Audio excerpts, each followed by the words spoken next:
Saturday in South Bend will be senior day for the Notre Dame senior class. But hopefully, seniors like Jadarian Price, Eli Reardon, and many other of those guys will get an opportunity to not only play their final game in South Bend, but flip that switch, as Marcus Freeman reported in one of his interviews, and bring up and build up some serious style points against a former Notre Dame leader that was instrumental in one of the most impactful seasons in Notre Dame history.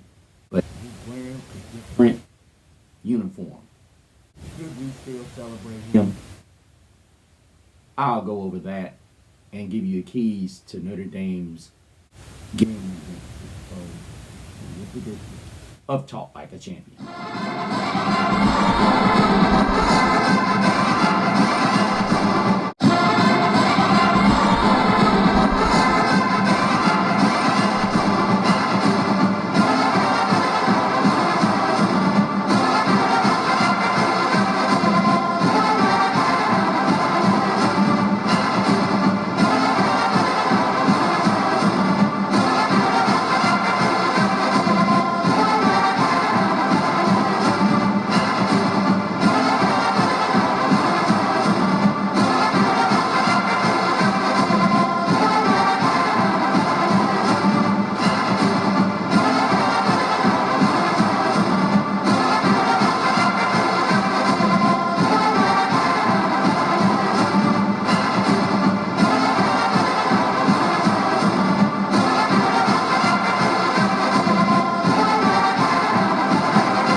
Irish Nation, thank you all so much for joining us here early on this edition of Talk Like a Champion. Of course, you're talking with the one and only Mr. CeeLo. And guys, I will tell you, I'm anxiously awaiting this game, not only because it's senior day, but because it gets us a chance to reunite with one of our favorite sons. And there's been a lot of questions on many podcasts as to how we should handle this situation and what we need to do. What are the keys to making sure we handle our business against Syracuse, whom is a team that is pretty much a vulnerable entity right now. But before we get into all that, let's have a word from today's show sponsor. Fellas, listen up. We all know that there are 3 women in your life you absolutely cannot afford to disappoint. Number 1, your mom. She brought you into this world, and she can still take you out. God bless mine. Number 2, your wife. She holds the keys to peace, happiness, and your Netflix password. Or in your case, your YouTube password so you can check us out. And number 3, your girlfriend, which we're not going to talk about too loud because your wife listened to this podcast too. Lucky for you, there's one gift that'll keep all 3 of them happy without you having to remember their favorite candle, scent, or what size yoga pants they wear. It's the Lumi Vita 7-piece rejuvenation kit, the ultimate don't sleep on the couch skincare gift set. 7 premium pieces of luxury skincare for only $95. That's right, $95, less than what you spent pretending or thinking that your team was going to cover that spread. This kit is packed with all types of fancy stuff, such as a biohack rejuvenation balm with words you can't pronounce, but she'll brag to her friends about it. An under eye serum for those I was watching the game bags. A skin tightening mask so magical it could patch the holes in that leaky defense. A tallow-based cleansing balm that melts makeup faster than your quarterback under pressure. A rose hydrosol toner that smells like peace and low stress. A jade gua sha roller, which is basically a tiny stone massage tool that women go feral for. And a gold accented travel bag so nice, you'll wish you could use it. So fellas, do the smart thing for the holidays or special occasions. Order 3 of these bad boys. Or, in some cases, just 2. One for mom because she deserves it. One for your wife because she demands it. And for you guys that have a girlfriend, get one for her too because she thinks she deserves it. Lumavita. Make them glow, make them happy, and keep yourself out of trouble. Go ahead, fellas. Make that move. Grab that 7-piece rejuvenation kit at lumavita.com before the couch becomes your new home field. Yes, sir, gentlemen. Yes, sir. It's that time, and you got to make sure you stay in good with mom. You got to stay in good with the wife, and if you don't have a wife, your girlfriend. Some guys have wives and girlfriends, you know. I'm not one of those guys. I promise you, you will not regret. So make sure you go over to lumavita.com and check out the wonderful items they have, not only for you, but for your beautiful other half, or halves, whatever. But guys, let's dig into this 3-7, 8-2, 3-7 matchup that the Notre Dame Fighting Irish have with Syracuse Orange. Many of you know that this is the return of Steve Angeli. I'm not going to sit here and pretend like this guy didn't do anything for us, but I think one thing I agreed with Tyler Wojak when he said he is on the other team.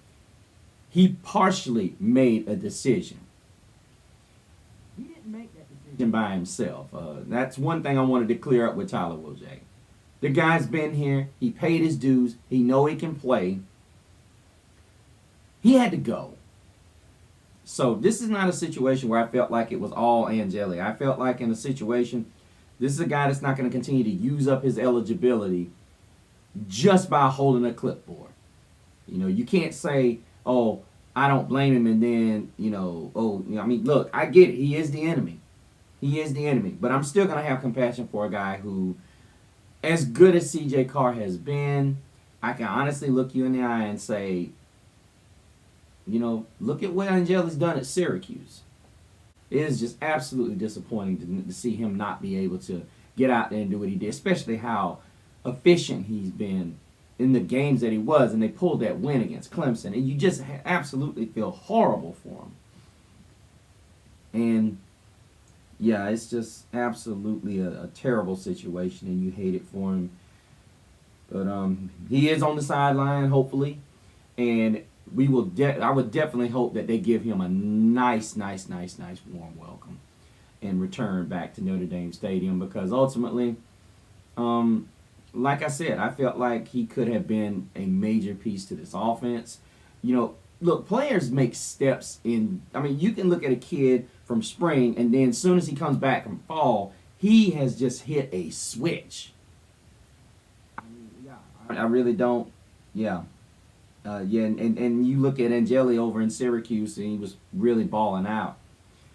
But I hate it. I really wanted to see him. If you guys watch this show, go all the way back. I was against C.J. Carr being the starter. I was hoping it would either been Steve Angeli or Kenny Minchie. But now, like I said, I've become a full-fledged C.J. Carr fan. And I've eaten my crow, and I've admitted C.J. Carr's look pretty good. Now, if we just get Denbrock to stop throwing that damn bubble screen, we'll be fine. Keys to victory today. I don't think there's really much to say about what Notre Dame has to do. I think, and this is no disrespect to Syracuse, it's just the level of, talent. They got just dismantled by Duke. I think that was the game right after. That was the game right after Angeli's injury. And then SMU, they lost that by double digits. Then they lost to Pitt by over 15. Then they lost big to Georgia Tech. Then they lost big to North Carolina. That's kind of the defining moment of what Syracuse's season has been like. Just not a very good offense. Suspect against the run. Suspect against the pass. Not trying to put Syracuse in a blender, but needless to say, they had enough issues as far as their injury bug, and Angeli was just one of them. You hate to see that with a team just riddled by injuries. And, of course, Miami won 38-10 over Syracuse. This could be an opportunity for Notre Dame with that 38-10 win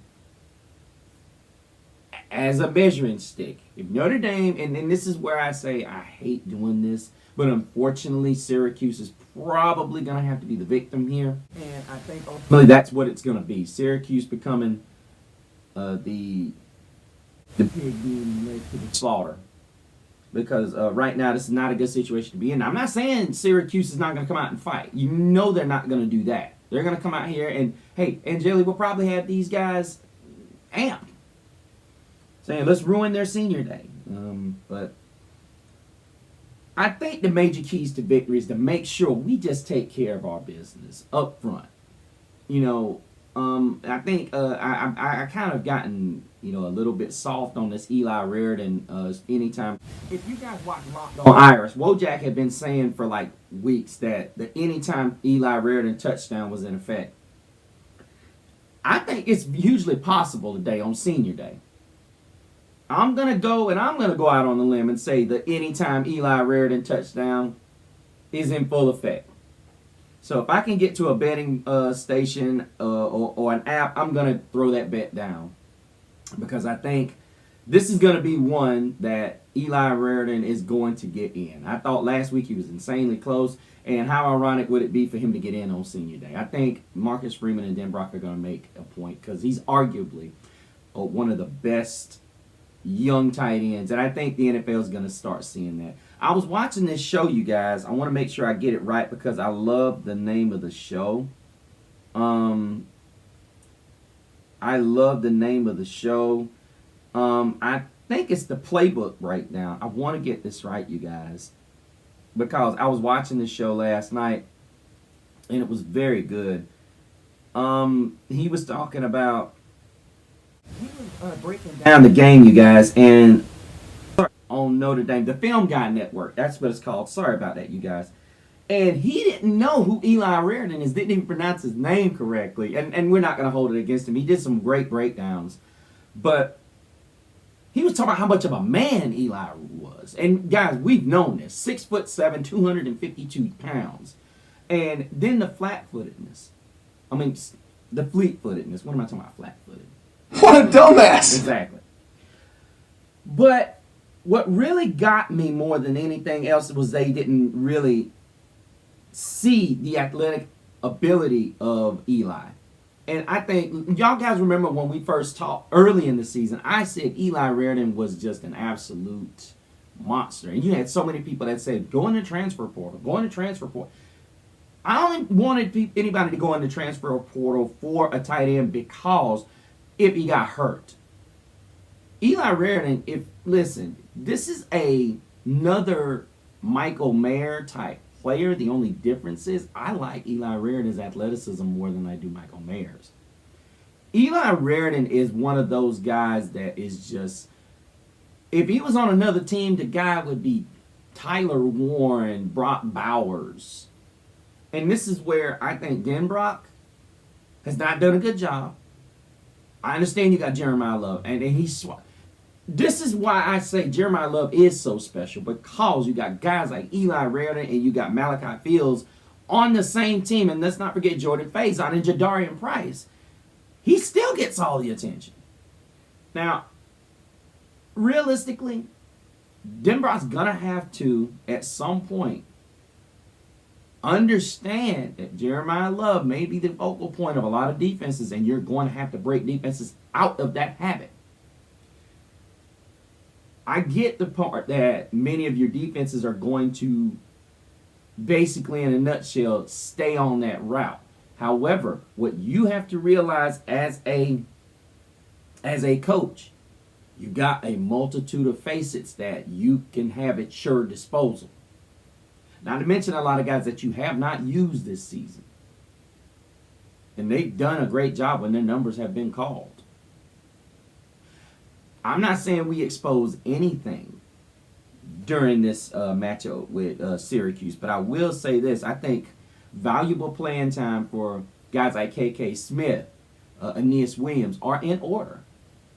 I will say that what needs to happen is if Notre Dame can get up 28-0, 28-3, whatever, it needs to be a situation where we need to get some guys some playing time. Once we get to the point where I think that we need to defense needs to shut Syracuse out. I think the defense, for the most part, needs to play a large part of this game just to preserve a shutout so that we can really illustrate where we are as a unit. Because they're going to be starting a true freshman walk-on, and he's only throwing a handful of passes. But I think ultimately the way this defense is coming around, whereas you look at you guys saw my if you guys saw my show I released last night, guys, they're still at us about Miami being ranked ahead of us. I said I gave them it was Paul Weinbaum and Stephen A. Smith. I hadn't thought of a name for Stephen A. Smith yet, but the SEC bias is real. If you guys saw the show that's been blowing up about my independence, and I talk about some of the SEC stuff that goes on, guys, it's coming. You know, there's a lot of people in the Southeastern Conference, outside of the conference. I mean, you got Josh Pate chiming in, talking about how head-to-heads don't matter. But that's for that show and whatnot. But guys, definitely chime in, because I'm going to keep this conversation going all the way up until the final days. We need style points, and I would call up Syracuse coach if I'm Marcus Freeman, and I would say, look, if this game gets ugly, it's going to have to get past ugly as Miami, because now we're in a battle to prove that we're better than Miami. And ultimately, what doesn't come into play here ultimately for the ACC is that, you know, they can't get their teams ranked higher than the SEC, but yet the only major upsets occur with good teams are in the SEC. But you can't give Louisville any credit, despite the fact they lost 3 games to teams that are less standard of what we're used to seeing in the college football playoff. And that goes back to Miami. When you beat Miami, you set yourself up accordingly. But the problem is they didn't set themselves up enough. And that's the problem I have with when people sit and they talk about Miami as a whole. You lost to 2 currently unranked teams. Notre Dame lost to 2 teams, one with no losses, and then you, who has 2 bad losses. So no, you don't above us. Then we can have that discussion. And then there's no discussion at all. But I'm not going to get into that conversation again, because ultimately, like I said, I've already done that. Go back and watch the previous show, please, you guys. It'll pop up on your feed more than likely. It's about an hour long, but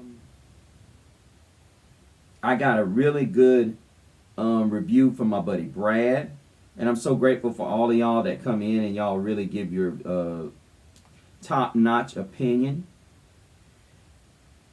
And when we start looking at, I know it's an hour long. I may have to break this down, because I know a lot of people, when they see a show as an hour long, they really don't want to watch. But yeah, I want to break this down, because the Format Podcast said, tell them, bro, I've been telling them for years.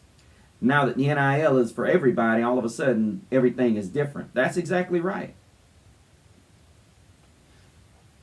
But we'll get into that more in a point. But I just wanted to tell Brad and the Format Podcast, we're going to get together. We're going to get together. I ain't forgot you. The Format Podcast, I appreciate y'all's comments. And anybody else, y'all watch the show. Make sure you go through in its entirety. Put your headphones on, go outside, rake some leaves before the game today, or go and get your morning jog in, your morning walk in, or while you're at the gym. Put your headphones on and listen to Mr. CeeLo and talk like a champion. And like I said, in this game, I don't want to have a game where we just absolutely disrespect Syracuse, but yeah, this is one of those games. Look, if we can get 50 points in this game, I say we do it. Because realistically, we can get our players some juice. Realistically, I'd like to see Kenny Minchie get some snaps. But we need to get right at 38 to 45 points by the end of the third. I'd like to see a whole quarter of Kenny Minchie commanding that offense because, needless to say, I'm going to be honest, you guys, there are about 2 defenses in there that C.J. Carr ain't going to be able to do nothing with. I'm just saying. I'm not saying he's bad. I'm saying Kenny Minchie's feet is going to be the difference. I think this whole nonsense about C.J. Carr being the only guy that can do anything is nonsense. If you can get teams out there that are running 2 quarterback systems, we need to be able to do it as well. Nothing wrong with putting 2 quarterbacks out there. A lot of people are going to say, well, that's because their system, they ain't really got a real double threat. And that's true. C.J. Carr's a good runner. He's not an elite runner. That's what you want. Because the problem is Riley Leonard was a guy who ultimately, he wasn't a great thrower until right there at the end of the season. And I think Denbrock didn't trust him. But now here we are, same difference. Denbrock's finally trusting not Kenny Minchie, but C.J. Carr. And you'll probably see C.J. Carr take some shots. Not C.J. Carr. Kenny Minchie taking some shots in his time out there. I don't know. This could be the last time we see him. Unless we see him in the playoff. Or we see him against Stanford. But guys, I ultimately am expecting this defense to be smothering between Tate Johnson, Bryant Young, Boubacar Traore, JT Tuialamaka. I mean, there are just so many great players that are just coming out here, and they are really starting to come into their own. Jalen Sneed, even Christian Gray is starting to look better, and Leonard Moore is going to be absolutely smothering. These talented players, and if you're a hater and you're hanging around here, you find me another team that's got a defense with these cast of characters. Everybody's talking about Georgia's defense is coming into its own. They beat Texas. Texas has been suspect all year, and I'm going to be honest with you. Let's stop overinflating Georgia's win against Texas, because here's the reality. How many balls did Texas receivers drop? Exactly. So stop acting like that defense can't be had. And I know everybody's going to say, well, ain't we supposed to be playing Syracuse? Guys, I hate to tell you, there's not much to report on Syracuse. There really is not. Their offense has not scored a lot of points since Steve Angeli got hurt. I'm not saying a quarterback that we don't have much film on can't light it up, but Tate Johnson has just been so freaking good since he got into the starting lineup. Boubacar Traore has just been a pass rushing monster in big games. Teams are trying to double team him now, but that's opening so much for the defensive front and other guys to make plays. Don Schuler is taking this team and becoming the leader that we hoped we could find. Leonard Moore is making people pay when they decide they're going to throw to his side, or they don't know who he is, and he has to pull that, it doesn't matter what your name is. This is the team that is coming to its own. Championship form. And guys, I'm not just saying this because I'm an Irish fan. I said it last year. I'm not even afraid of Ohio State. I think a couple of weeks ago I said I was skeptical of Ohio State. I'm not even worried about them anymore. Bold words. But I'm going to be honest with you. Julian Sand and Jeremiah Smith, I can already tell you what's going to happen.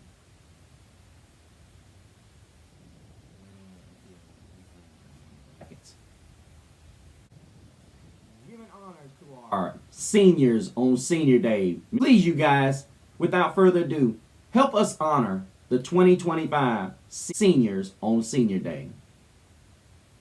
Gabriel Rubio, Change Tucker, Kevin Bauman, Justin Fisher, Noah Burnett, Toby Onwuke, Jordan Batella, Malachi Fields, Joshua Burnham, Jalen Stroman, Avante Smith, Jabron Payne, Eli Reardon, Jerry Rulo, Donovan Heinich, Emil Wagner, Jadarian Price, Jason Onion, Jake Tefelsky, Trey Reeder, Ricky Brown, Jared Dawson, Leo Shedler, Tyler Buckner, Charles Duke, Junior Tuialamaka, James Rendell, Will Pauling, Alex Whitman, Dylan Devazine, Billy Shrouth, Isaiah Dunn, Jalen Sneed,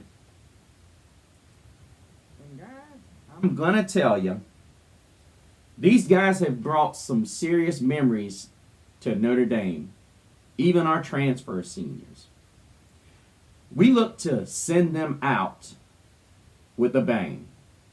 And from all of us, you seniors from Talk Like a Champion, congratulations. And we hope this is not the last game in Notre Dame Stadium. Go out there, give it your all, enjoy this final game in South Bend, in Notre Dame Stadium, and bring it home the first round game. Let me know what you guys think.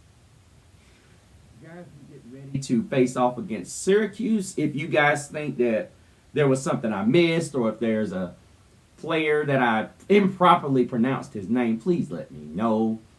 I didn't realize we had that many seniors. But guys, make sure you let me know down in the comments what you think about our seniors, what you think about our chances against Syracuse, as well as let me know what other keys to Syracuse are. Also, make sure you go over to the Facebook page, and make sure you join the group as well as join the Facebook page. Make sure if you are first-time viewers of the show, if you like the show, make sure you subscribe and like the show.